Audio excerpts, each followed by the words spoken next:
Hi, Foxmill. It's Mrs. Slusher. I'm here with a new read aloud. I have a book about Fred Rogers. This book is called Fred's Big Feelings, The Life and Legacy of Mr. Rogers. And it's written by Laura Renauld. And this comes from our Read Across America week for Friday, which was books about influential Americans. And this book was published recently, 2020, 2021. And I knew about the Mr. Rogers show, but I didn't know a lot about Fred Rogers himself. So I learned quite a bit from reading this book. Very exciting. I also learned that the author lives in Northern Virginia.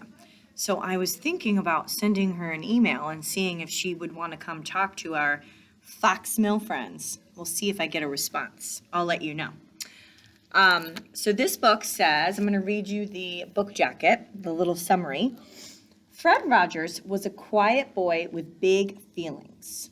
Sometimes he felt scared or lonely. At other times he was joyous.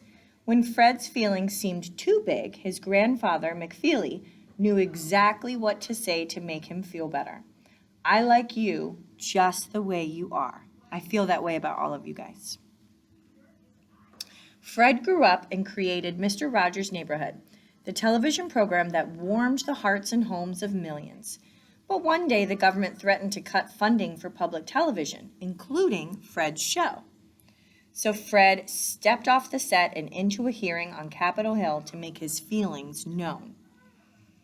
This portrait is full of feeling, and Laura Renauld and the award-winning illustrator tell the story of Mr. Rogers, a quiet, compassionate hero whose essential message still resonates today. And there is a quote at the back of the book. I feel like I should get this quote written somewhere. It says, "What a difference one person can make in the life of another." Fred Rogers. So let's learn a little bit about this wonderful gentleman, shall we? We shall. Hello, neighbor. It's a beautiful day. Come in. Look around. What do you see? This is the closet filled with Mr. Rogers' cardigans. His mother knitted each one. And here's where he changes his shoes. Sneakers are more comfy, don't you think? Now settle in. Mr. Rogers is ready to visit with you. You may know Mr. Rogers as America's favorite television neighbor. But before that,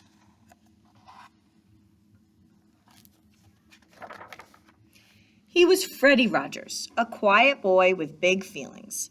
Freddie was shy and he had trouble making friends. He felt sad when his schoolmates overlooked him. Bullies taunted Freddie about his weight. He felt scared when they chased him home. And when asthma kept him indoors for much of the summer, he felt lonelier than ever.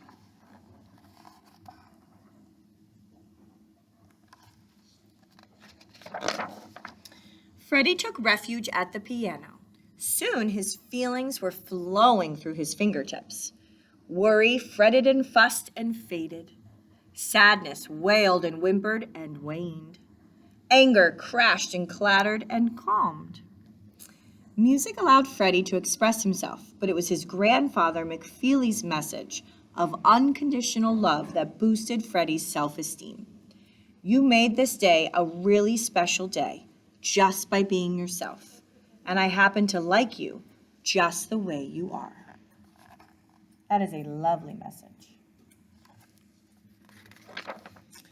Gradually, with Grandfather McFeely's words tucked inside his heart and music as his confidence, Fred grew. In high school, when a football injury landed a popular player in the hospital, Fred was there to bring Jim's homework to him. A dynamic friendship developed between the two. Jim accepted Fred, and he vouched for him and encouraged him. Sounds like a nice friend, doesn't it? Fred's confidence soared. He became a leader. He felt valued and respected. How deeply one person can affect the life of another.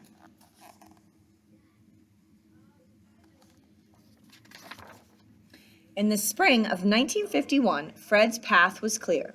Graduate from college, then attend seminary to become a minister. But the new television set at his parents' house changed his plans. A children's show caught his attention. and it left him feeling shocked. To Fred, television had potential. What if he could create a thoughtful alternative to the endless pranks? I'm just switching my position here for a little bit. To the endless pranks, jokes, and gags that filled the current programming. What if a TV show could leave someone feeling welcomed, loved, even special? Fred was determined to find out.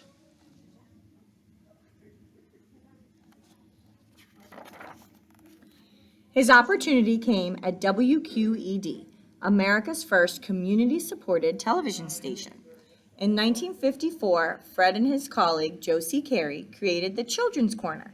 It was filled with Fred's music, Josie's laughter, and many puppets, which Fred animated from behind the scenes. His hunch that television could build a community while being entertaining and educational proved correct. Their show was a hit. Now, do you guys recognize there's a tiger puppet right there? Can you think of a popular television show that has tigers in it? The Children's Corner was performed live and mainly improvised. After it went off the air, Fred wanted to be more intentional about the content of his shows. So in 1968, Fred started airing his own program, Mr. Rogers' Neighborhood. It's Mr. Rogers' Neighborhood. Nope, I'm singing the wrong song. Now, Fred was in front of the camera as the show's host.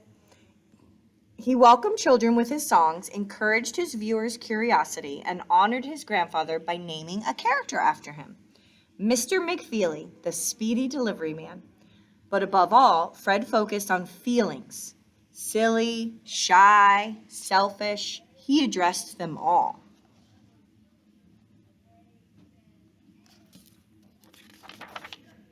Look, Mr. Rogers is feeling playful. He's taking a juggling lesson. Mr. Rogers feels sad. One of his goldfish has died. Mr. Rogers feels welcoming. He invites Officer Clemens to soak his feet. Mr. Rogers feels joyful. He visits with special guests like the cellist Yo-Yo Ma or dancer Ying Li, even Coco the gorilla. Now listen, here comes the trolley. Ding, ding, toot, toot. Wait a minute. A TV show that has a tiger and a red trolley.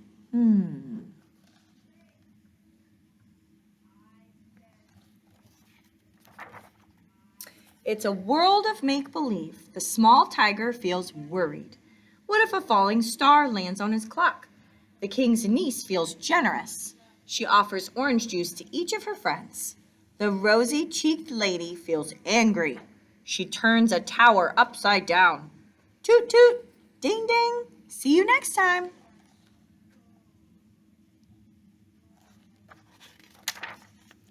Grandfather McFeely knew Fred was one of a kind, and now America's children did too. All over the country, viewers were beginning to depend on his steady, caring presence. But in 1969, when Fred's show was only 1 year old, the government threatened to cut the funding for public television. So Fred stepped off the set of Mr. Rogers' Neighborhood and into a hearing on Capitol Hill to make his feelings known. He's not going to give up. He's going to persevere. In front of a Senate committee, Fred testified about the important work of childhood, to learn how to express emotions constructively. Even though Fred felt mad, he didn't shout or blame or raise his voice. Instead, he recited a song that he had written for his show called "What Do You Do with the Mad That You Feel?" In it, he encouraged children to draw on their inner strengths to communicate anger in healthy ways.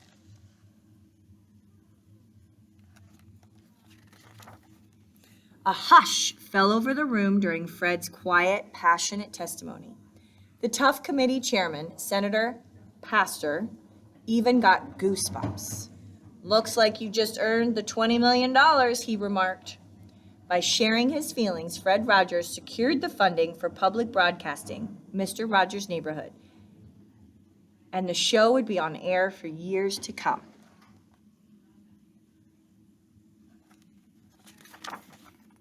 In nearly 900 episodes from 1968 to 2001, Mr. Rogers broadcasted affection, compassion, and respect to his audience. His message was clear. It's normal to have feelings. It's good to talk about feelings. It's important to share your feelings. And the best part, everyone expresses their feelings in their own special way.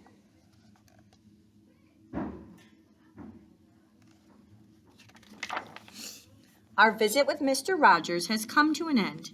It's time for him to feed the fish, change out of his sneakers, and hang up his sweater. Now listen, Mr. Rogers has a message just for you.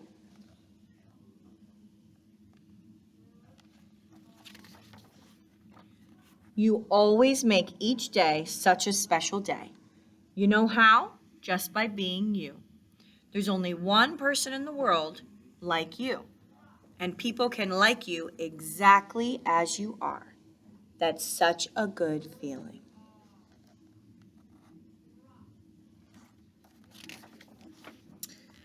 So that's the end of the story. There's a little bit about Mr. Rogers in here, so I'm going to share a few facts that I read.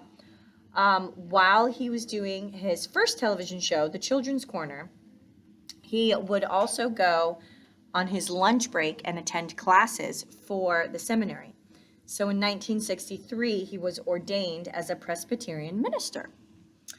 It was important for Fred, that the social and emotional themes that he explored on his show were viewed through the lens of childhood. So he took classes in developmental psychology and consulted with experts to bring the best practices in child development to Mr. Rogers' neighborhood. Every word in the show mattered to Fred. He didn't want his child viewers to misunderstand a phrase or feel confused. And then here's the fun part. Ready? Fred's legacy continues today. In 2012, PBS began broadcasting an animated series called Daniel Tiger's Neighborhood.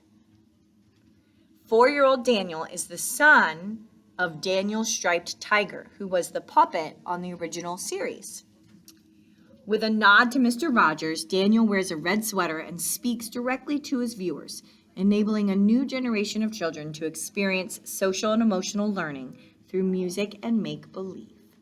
So that's why I kept pointing out. I pointed out the tiger puppet, and I pointed out the little red trolley that Daniel rides in Daniel Tiger's Neighborhood. And every time I try to sing Mr. Rogers' theme song, the only thing I can think in my head is the Daniel Tiger theme song. Daniel Tiger's Neighborhood, the home of make-believe. Won't you ride along with me? Ride along. Well, thank you for riding along with me today on our book journey.